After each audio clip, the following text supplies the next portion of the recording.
વરાછા વિસ્તારમાં ગંગેશ્વર સોસાયટીના main road પરના મકાનમાં આગ લાગતા અફરાતફરીનો માહોલ સર્જાયો હતો।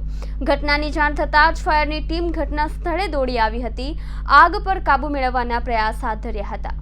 એક તરફ ભારે ઉનાળુ ચાલી રહ્યું છે ત્યારે આગ લાગવાની ઘટના પણ સતત વધી રહી છે। આગના બનાવમાં વધતા ફાયરની ગાડીઓ દોડી રહી છે ત્યારે વરાછા વિસ્તારમાં આગ લાગવાનો કોલ ફાયર વિભાગને મળતા ફાયર ટીમ દોડતી થઈ ગઈ હતી। સુરતના ગંગેશ્વર વિસ્તારમાં આગની ઘટના સામે આવી છે। કેમિકલ ભરેલા ટેમ્પોમાં અચાનક આગ લાગતા અફરાતફરીનો માહોલ સર્જાયો હતો। કેમિકલ જ્વલનશીલ હોવાથી આગે વિકરાળ સ્વરૂપ ધારણ કર્યું હતું। આગની વરાળ ઊંચી ઉઠતા આસપાસના 3 મકાન આગની ઝપેટમાં આવી ગયા હતા। આગ વિકરાળ બનતા મકાનમાં આગ લાગતા અફરાતફરીનો માહોલ જોવા મળ્યો હતો।